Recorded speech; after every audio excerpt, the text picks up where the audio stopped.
শুভেচ্ছা। দেশের সংবাদে স্বাগত জানাচ্ছি সুমাইয়া সাজ্জাদ। শুরুতেই সংবাদ শিরোনাম।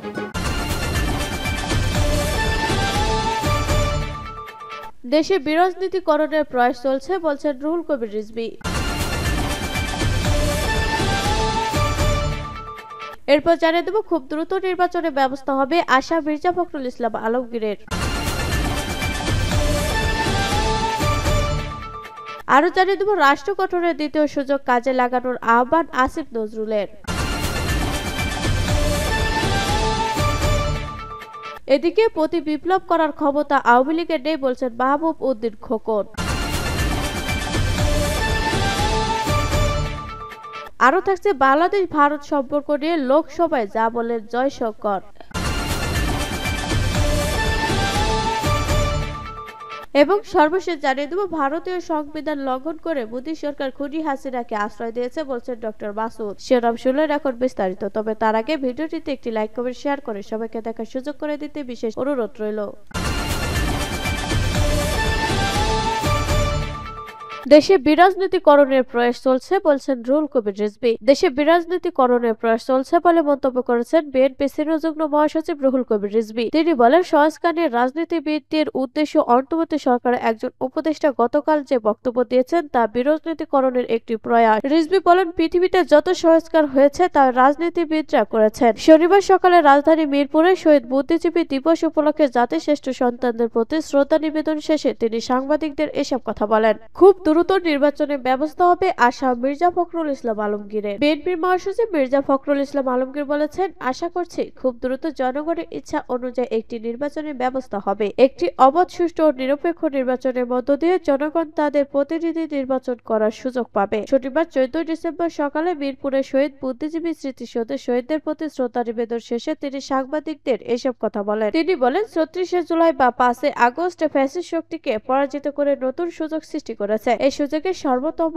ব্যবহার করে আমরা বাংলাদেশকে একটি সত্যিকার গণতান্ত্রিক রাষ্ট্র, আধুনিক রাষ্ট্র, একটি বৈষম্যহীন রাষ্ট্র হিসেবে প্রতিষ্ঠা করতে চাই। এ সময় বিএনপি যুগ্ম মহাসচিব রুহুল কবির রিজভী, স্থায়ী কমিটির সদস্য নজরুল ইসলাম খান, ডক্টর মঈন খান, ঢাকা মহানগর উত্তর ও দক্ষিণের আহ্বায়ক সহ বিভিন্ন পর্যায়ের নেতাকর্মীরা উপস্থিত ছিলেন। এর আগে সকাল ৯:৩০টায় রাজধানীর মিরপুরে শহীদ বুদ্ধিজীবী স্মৃতিসৌধে বিএনপির মহাসচিব মির্জা ফখরুল ইসলাম আলমগীরের নেতৃত্বে শ্রদ্ধা নিবেদন করেন দলটির নেতাকর্মীরা। এ সময় বিএনপির বিভিন্ন অঙ্গ ও সহযোগী সংগঠনের নেতাকর্মীরা উপস্থিত ছিলেন। রাষ্ট্র গঠনের দ্বিতীয় সুযোগ কাজে লাগানোর আহ্বান আসিফ নজরুলের। ১৯৭১ সালে শহীদের আত্মত্যাগ একটি রাজনৈতিক দলের কারণে ব্যর্থতায় পর্যবসিত হয়েছিল বলে মন্তব্য করেছেন অন্তর্বর্তী সরকারের আইন উপদেষ্টা ডক্টর আসিফ নজরুল। সেই ব্যর্থতার পুনরাবৃত্তি ঠেকাতে তরুণদের আত্মত্যাগের বিনিময়ে রাষ্ট্র গঠনের দ্বিতীয় সুযোগ কাজে লাগানোর আহ্বান জানিয়েছেন তিনি। শহীদ বুদ্ধিজীবী দিবসে শনিবার 14 ডিসেম্বর সকালে মিরপুরের শহীদ বুদ্ধিজীবী স্মৃতিসৌধে শ্রদ্ধা নিবেদন শেষে এই আহ্বান জানান আসিফ নজরুল। তিনি বলেন, দেশের প্রতি ভালোবাসা নিয়ে সংগ্রামে ঝাঁপিয়ে পড়েছিল মুক্তিযোদ্ধারা। তারাই ধারাবাহিকতার জুলাই গণ অভ্যুত্থান, এই গণ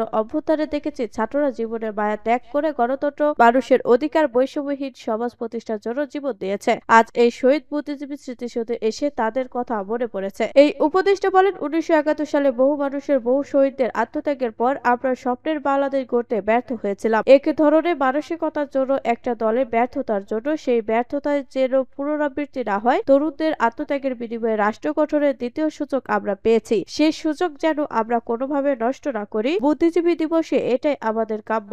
প্রতি বিপ্লব করার ক্ষমতা আওয়ামী লীগের নেই বলছেন মাহবুব উদ্দিন খোকন। আওয়ামী লীগের প্রতি বিপ্লব করার ক্ষমতা কিংবা সক্ষমতা কোনোটি নেই বলে মন্তব্য করেছেন বিএনপি চেয়ারপারসন, উপদেষ্টা পরিষদের সদস্য ও সুপ্রিম কোর্ট আইনজীবী সমিতির সভাপতি এ মাহবুব উদ্দিন খোকন। শনিবার 14 ডিসেম্বর সকালে শহীদ বুদ্ধিজীবী দিবস উপলক্ষে মিরপুরে শহীদ বুদ্ধিজীবী স্মৃতিসৌধে বাংলাদেশ সুপ্রিম কোর্ট আইনজীবী সমিতির পক্ষ থেকে শ্রদ্ধা জানানোর পর সাংবাদিকদের তিনি এসব কথা বলেন। তিনি বলেন, একটি বিশেষ রাজনৈতিক দল বাংলাদেশে ভারতের এজেন্ডা বাস্তবায়ন করতে চেয়েছিল, কিন্তু সেটি সফল হয়নি। বর্তমান প্রেক্ষাপটে আওয়ামী লীগের প্রতি বিপ্লব করার ক্ষমতা নেই। সরকার ষড়যন্ত্র প্রতিরোধে কাজ করছে জানিয়ে তিনি বলেন, ষড়যন্ত্র প্রতিরোধে সরকার কাজ করছে, সরকারের সফলতা কামনা করি। তবে যত তাড়াতাড়ি নির্বাচন ও জনপ্রতিনিধি সরকার হবে তত তাড়াতাড়ি ষড়যন্ত্র কমে যাবে। তিনি আরো বলেন, আমরা ভারতকে অনুরোধ করব, আপনারা বাংলাদেশের জনগণের সঙ্গে সম্পর্ক রাখুন। কোন রাজনৈতিক ব্যক্তি বা একক রাজনৈতিক দলের সঙ্গে সম্পর্ক রাখবেন না। বাংলাদেশ একটি স্বাধীন রাষ্ট্র, এটি মনে রাখতে হবে। বাংলাদেশের স্বাধীনতাকে সবসময় শ্রদ্ধা জানাতে হবে। আমরাও ভারতের সার্বভৌমত্বকে শ্রদ্ধা জানাই। সেজন্য ভারতকে বলবো, আপনারা বাংলাদেশের জনগণের সঙ্গে সম্পর্ক রাখুন। আওয়ামী লীগ মুক্তিযুদ্ধের চেতনার কথা বলেও শহীদ বুদ্ধিজীবী দিবসে তারা ফুল দিতে আসেনি। এ বিষয়ে এক প্রশ্নের জবাবে মাহবুব উদ্দিন খোকন বলেন, তারা কেন আসেনি তারাই জানে।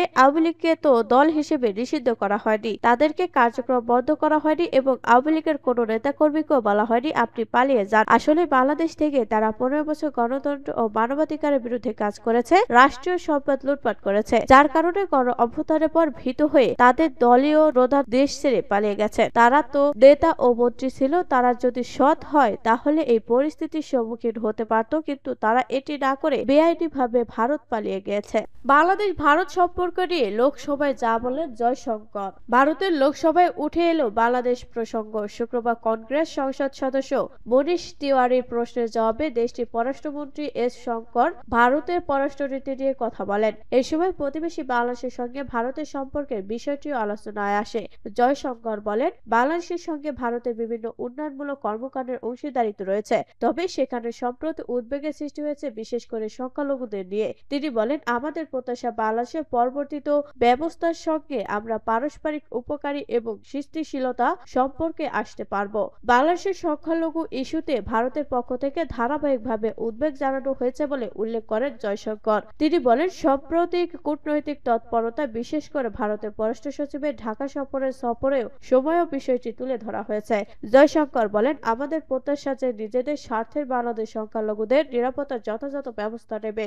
এরপর পররাষ্ট্রমন্ত্রী পার্শ্ববর্তী দেশগুলোর সঙ্গে পারস্পরিক সম্পর্কের অবস্থা তুলে ধরেন। বিশেষ করে প্রতিবেশী অঞ্চলে ভারতের উন্নয়নমূলক কার্যক্রম নিয়ে অবগত করেন তিনি বলেন, পাকিস্তান ও চীন ছাড়া আমাদের প্রতিবেশী প্রায় প্রতিটি দেশের আমরা গুরুত্বপূর্ণ উন্নয়ন প্রকল্প বাস্তবায়ন করেছি, বাংলাদেশের ক্ষেত্রেও তাই। তিনি আরো বলেন, এখন পরিপক্ব আচরণ করা জরুরি। আমাদের প্রতিবেশী দেশের নিজস্ব রাজনীতি আছে, এটা স্বাভাবিক যে সেখানে উত্থান পতন হবে। আমাদের লক্ষ্য স্থিতিশীলতা নিশ্চিত করা এবং সহযোগিতা বাড়ানো। ভারতীয় সংবিধান লঙ্ঘন করে মোদী সরকার খুনি হাসিনাকে আশ্রয় দিয়েছে বলছেন ডক্টর মাসুদ। ভারতীয় সংবিধান লঙ্ঘন করে মোদী সরকারের খুনি হাসিনাকে আশ্রয় দিয়েছে বলে মন্তব্য করেছেন বাংলাদেশ জামায়াতে ইসলামী কেন্দ্রীয় কর্মপরিষদের সদস্য ও ঢাকা মহানগর দক্ষিণের সেক্রেটারি ডক্টর শফিকুল ইসলাম মাসুদ। তিনি বলেন, গণহত্যার দায়ে খুনি হাসিনাকে গোটা বিশ্বের কেউ আশ্রয় না দিলেও মোদী সরকার ভারতীয় সংবিধান ও আন্তর্জাতিক সকল আইন অমান্য করে খুনি হাসিনাকে আশ্রয় ও প্রশ্রয় দিয়েছে। এ দায় নরেন্দ্র মোদী এড়াতে পারবে না। আওয়ামী লীগ বাংলাদেশকে ধ্বংস করে এবার ভারতকেও ধ্বংস করছে। ডক্টর শফিকুল ইসলাম মাসুদ বলেছেন, আওয়ামী লীগের মদতপুষ্ট নিষিদ্ধ ঘোষিত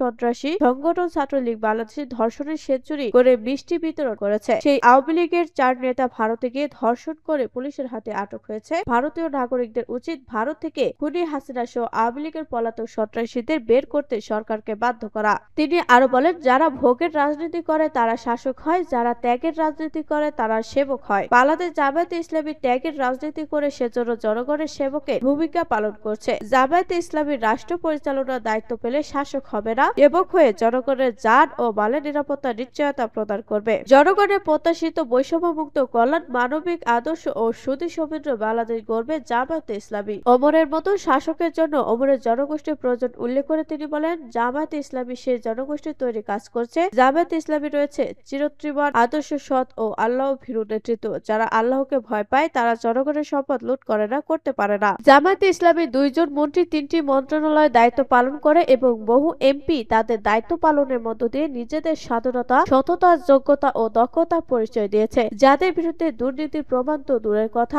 আজ পর্যন্ত কেউ দুর্নীতির অভিযোগও দাঁড় করাতে পারেনি। তিনি আরো বলেন, আওয়ামী লীগের দলীয় লুটেরা, সন্ত্রাসীরা ব্যতীত দেশের একজন মানুষও গত 15 বছর নাগরিক মর্যাদা অধিকার পায়নি। প্রতিটি নাগরিককে তারা আসামির মতো করে রেখেছিল। জামায়াতে ইসলামী জনগণের নাগরিক মর্যাদা ও অধিকার প্রতিষ্ঠার আন্দোলনে নেতৃত্ব দেওয়ার অপরাধে জামায়াত শিবিরের নেতাকর্মীদের হামলা মামলা দিয়ে কারাগারে বন্দী করে রেখেছিল। তারা ভেবেছে জামায়াতের নেতাকর্মীকে কারাগারে বন্দী রাখলে ইসলাম প্রতিষ্ঠার দাওয়াত বন্ধ হয়ে যাবে, কিন্তু কারাগারের বাহিরের চেয়ে কারাগারের ভেতরে আমরা বেশি দিনের দাওয়াত পৌঁছাতে পেরেছি। সেজন্যই আজ জামায়াতে ইসলামী পরিধি ব্যাপক বৃদ্ধি পেয়েছে। ডক্টর শফিকুল ইসলাম মাসুদ বলেন, আওয়ামী লীগ ব্যতীত এদেশে হিন্দুদের সম্পদ কেউ লুট করেনি। শেখ হাসিনার ব্যক্তিগত সহকারী মুক্তিযোদ্ধা মতিউর রহমান রেন্টু তার আমার ফাঁসি চাই নামক বইতে উল্লেখ করেছেন, শেখ হাসিনার নির্দেশে এই অর্থায়নে তিনি হিন্দুদের মন্দির আগুন দিয়েছে, হিন্দুদের ব্যবসায় প্রতিষ্ঠান লুটপাট করেছে, হিন্দু মুসলিম দাঙ্গা লাগিয়ে সার্ক সম্মেলন বন্ধ বন্ধ করতে চেয়েছে সেই আওয়ামী লীগ ক্ষমতা হারিয়ে এখন ইসকন ইস্যুতে হিন্দু সম্প্রদায়কে মুসলিম বিরুদ্ধে লেলিয়ে দিতে চেয়েছে।